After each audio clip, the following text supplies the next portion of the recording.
Hello friend, कैसे हो आप सब। आई होप कि आप लोग बढ़िया होंगे और जीवन का आनंद ले रहे होंगे। फिलहाल आज की इस वीडियो में देखना कक्षा 12वीं का जो केमिस्ट्री का एग्जाम होने वाला फाइनल एग्जाम 2026 में, उसके लिए काफी महत्वपूर्ण एमसीक्यू क्वेश्चन को देखने वाले सब लोग वीडियो को अंत तक जरूर देखना, क्योंकि वीडियो काफी इंपॉर्टेंट होने वाला है। और अगर आप चैनल पर नए हो तो वीडियो को लाइक करके चैनल को जरूर जरूर सब्सक्राइब कर देना। ऐसे वीडियो चैनल का माध्यम से आपको हमेशा मिलता है, तो वीडियो को लाइक करके चैनल को जरूर जरूर सब्सक्राइब कर देना, ठीक है।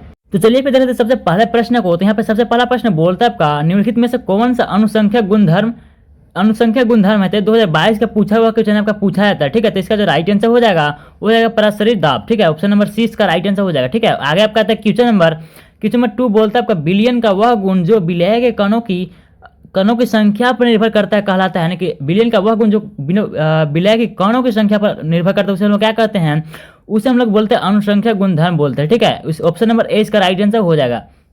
ये भी क्वेश्चन पूछा हुआ है, ठीक है। आगे आपका क्वेश्चन नंबर 3 बोलता है आपका, 1000 ग्राम विलायक में उपस्थित विलय के मोलों की संख्या को कहते हैं। यानी कि 1000 ग्राम में विलायक में उपस्थित मोलों की संख्या को क्या कहते हैं, आपको बताना था। इसका राइट आंसर हो जाएगा, उसे हम मोलालता बोलते हैं, ठीक है। ऑप्शन नंबर 20 का राइट आंसर हो जाएगा, ठीक है।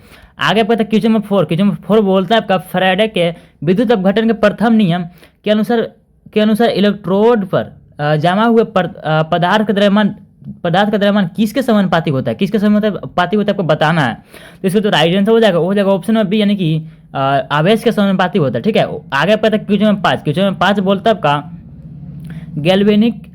गैल्वेनिक सेल में एनोड होता है। यानी कि एनोड कैसा होता है, आपको बताना था। एनोड जो आपका होता है वो होता है आपका ऋणात्मक इलेक्ट्रोड होता है, ठीक है। और कैथोड आपका धनात्मक इलेक्ट्रोड होता है ना। उसके बाद आपका क्वेश्चन नंबर 6 बोलता है आपका, किसी सेल के लिए ई का मान 1.1 वोल्ट है, तो इसके लिए डेल्टा जी का मान क्या होगा, ठीक है। तो इसका राइट आंसर क्या हो जाएगा, यहाँ पे दिया गया है क्या का, एन बराबर 2 दिया गया, ए बराबर 96,500 दिया गया है।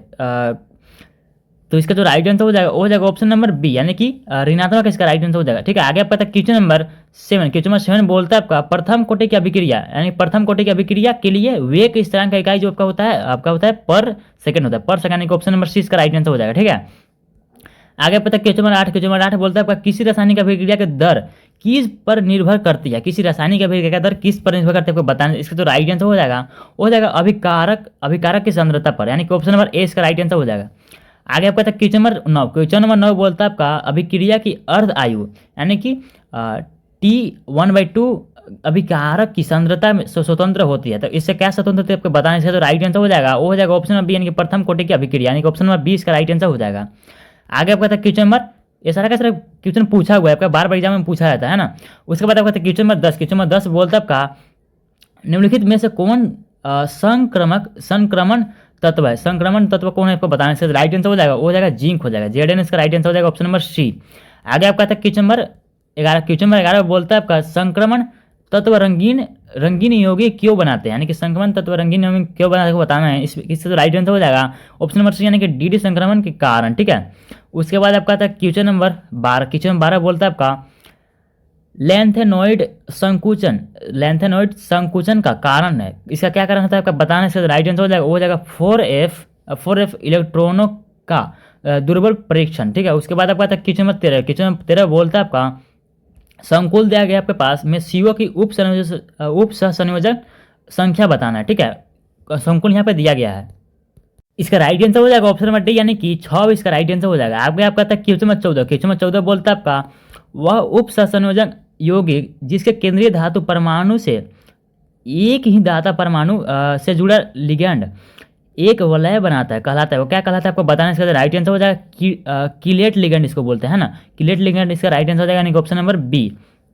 आगे आपका क्वेश्चन नंबर 15 बोलता है आपका, यहाँ पे लिगैंड दिया गया में एनआई की ऑक्सीकरण संख्या है, एनआई की ऑक्सीकरण संख्या बताना है इसमें, है ना। तो इसको कैसे निकालेंगे, एनआई को मान लो x, इसके बाद यहाँ पे CO दिया गया जिसका 0 हो जाएगा गुना में 4, ठीक है। बराबर में यहाँ क्या हो जाएगा, बराबर में 0 हो जाएगा, x का मान कितना आ गया हमारे पास, x का मान 0 आ गया, यानी कि ऑप्शन नंबर सी इसका राइट आंसर हो जाएगा 0, ठीक है। उसके बाद आपका क्वेश्चन नंबर 16 बोलता है आपका, एल्किल हैलाइड की क्रियाशीलता का सही क्रम है, इसका सही क्रम बताना है, जो कि आपका एल्किल हैलाइड जो होता है, यानी कि यहाँ पे एल्किल हैलाइड की क्रियाशीलता के सही क्रम बताना है। इसका राइट आंसर का जो ऑप्शन नंबर ए, यानी कि सबसे ज़्यादा होता है आपका फ्लोरीन का, उसके बाद आपका क्लोरीन, उसके बाद आपका ब्रोमीन, उसके बाद आपका आयोडीन। सबसे ज़्यादा इसमें आयोडीन का हो जाएगा, ठीक है। उसके बाद कम हो जाएगा आपका Br में यानी कि ब्रोमीन में, उसके बाद कम होता है आपका क्लोरीन में, उसके बाद सबसे कम आपका फ्लोरीन में हो जाएगा, ठीक है। उसके बाद आपका क्वेश्चन नंबर 17, क्वेश्चन नंबर 17 बोलता है आपका बिल्किंग्स उत्प्रेरक है, यानी कि एक ऐसा उत्प्रेरक है आपको बताना है। इसका राइट आंसर क्या हो जाएगा? ऑप्शन नंबर ए हो जाएगा, ठीक है। उसके बाद आपका क्वेश्चन नंबर 18, क्वेश्चन नंबर 18 बोलता है आपका तुकाश अभिकर्मक है। तुकाश अभिकर्मक किसे कहते हैं आपको बताना है, यानी कि ऑप्शन नंबर ए इसका राइट आंसर हो जाएगा सांद्र HCl और निर्जल ZnCl2, ठीक है। उसके बाद आपका क्वेश्चन नंबर 19, क्वेश्चन नंबर 19 बोलता है आपका फिनॉल। यहाँ पे फिनॉल दिया गया, फिनॉल कैसा आपको बताना है? फिनॉल जो आपका होता है दुर्बल अम्ल होता है, ठीक है। दुर्बल अम्ल यानी कि ऑप्शन नंबर ए इसका राइट आंसर हो जाएगा। उसके बाद आपका क्वेश्चन नंबर 20, क्वेश्चन नंबर 20 बोलता है आपका विलियमसन संश्लेषण का उपयोग किसके निर्माण के लिए किया जाता है? किसके निर्माण के लिए किया जाता है? तो आप लोगों ने पढ़ा होगा, इसका जो निर्माण होता है आपका ईथर का निर्माण होता है इससे, है ना। यानी ऑप्शन नंबर सी इसका राइट आंसर हो जाएगा।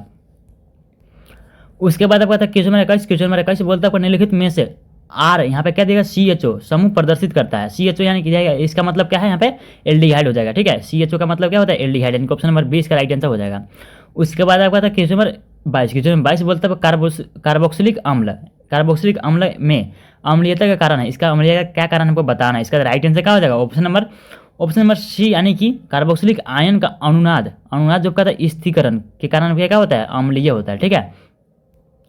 उसके बाद आपको क्वेश्चन नंबर 23, क्वेश्चन नंबर 23 बोलता है कौन सी अभिक्रिया एल्डिहाइड और कीटोन दोनों को धनात्मक परीक्षण देती है? इसका राइट आंसर क्या हो जाएगा? ऑप्शन नंबर सी, यानी कि सोडियम बाइसल्फाइड परीक्षण, यानी कि ऑप्शन नंबर सी इसका राइट आंसर हो जाएगा, ठीक है। उसके बाद आपका क्वेश्चन नंबर 24, क्वेश्चन नंबर 24 बोलता है आपका फॉर्मल्डिहाइड और अमोनिया की अभिक्रिया से बनने वाला उत्पाद कौन सा आपको बताना है। इसका राइट आंसर क्या हो जाएगा? यूट्रोपिन, यानी कि ऑप्शन नंबर 20 का राइट आंसर हो जाएगा। उसके बाद आपका क्वेश्चन नंबर 25, लास्ट क्वेश्चन हम लोग का होने वाला है हमारा। क्वेश्चन नंबर 25 बोलता है बेंजोइक संघनन में उपयोग किया जाने वाला अभिकर्मक है। इसमें उपयोग किया जाने वाला अभिकर्मक कौन सा आपको बताना है? इसका राइट आंसर क्या हो जाएगा? ऑप्शन नंबर बी, यानी कि केसियन का एल्कोहलिक विलियन, यानी कि केसियन का एल्कोहलिक विलियन, ऑप्शन नंबर 20 का राइट आंसर हो जाएगा, ठीक है। तो ये था हमारा 25 मोस्ट इंपोर्टेंट क्वेश्चन कक्षा 12 का केमिस्ट्री का होने वाला, ठीक है। तो आई होप कि आप लोग वीडियो पसंद, वीडियो को लाइक कर देना और चैनल को सब्सक्राइब करना। मिलता है कैसे नेक्स्ट वीडियो के लिए, बाय।